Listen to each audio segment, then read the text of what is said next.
Was it something that you realized the impact later? You see children who are going through things and they don't even realize the weight of what they're going Yeah, through, and it kind yeah, of shows up in their behavior, or maybe they're trying to express what they're feeling but don't have the yeah, words. And then there's others where it's yeah. like, oh, that was trauma and I didn't find out till I was 40, right? Not that you're 40.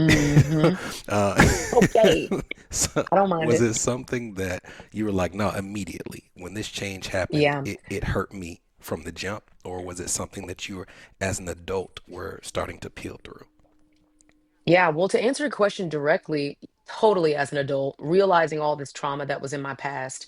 And to get a little nerdy here for a second, it's the same for a lot of us, right? Like 0 to 13 are our developmental years. They're the years that we're developing secure attachment, that we're understanding what it looks like to be deeply seen, to be soothed, to be safe, to have secure attachment and relationships. And for me, I didn't have that.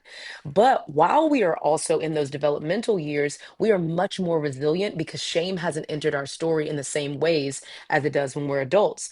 So we're just bopping around, carrying around all this trauma for years until we actually realize, oh, snap, like I've been putting band-aids on wounds that actually need surgery. And you don't realize that until one, your frontal lobe is completely formed, which is until after 25, and two, until you sit down with a professional and start figuring out, man, why do I get triggered when this happens? Why do I get frustrated when this happens? And then you begin to do the work of unraveling your childhood and seeing, oh man, this isn't a part of who I am. This is a reaction to what I've been through. And so definitely around 24, 25.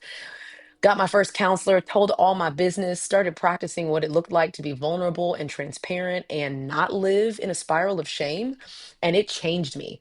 Learning about my childhood wounds changed me. I am a different human being for sure now because of all the work I've done over the last 10 years in unraveling my childhood. Okay. Take us Yeah. through. You talked about that Uh-huh. period from, like you said, like 7 to 13. And Yeah. then there's true adolescence and puberty Yeah. and schooling and trying to figure out Yeah. what you want to be in this world. Yeah. Post 13, take me through your journey Yeah. of, like, here's how I started to shape what the future of my life was going to look like, or what I thought it was going to Yeah. look like. Yeah. Well, 13 was an interesting year. It was the year that I unfortunately lost my virginity to a much older guy who was sexually manipulative and abusive. Between 7 and 13, though, I was sexually manipulated by older cousins. I was exposed to pornography.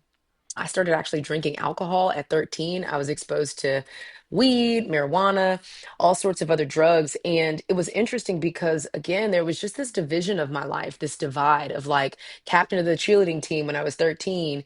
I was on program council, student government, debate team, doing all these things. But to numb the pain that I didn't realize was happening in my story, I started sneaking out the house with little boys, being ratchet all in the teen club, twerking and popping and drinking and smoking all sorts of things. But again, living this kind of like double life, like trying to make my dad proud, trying to make my parents proud, taking care of my mama still, but also spiraling in ways that I really didn't even know was doing so much damage.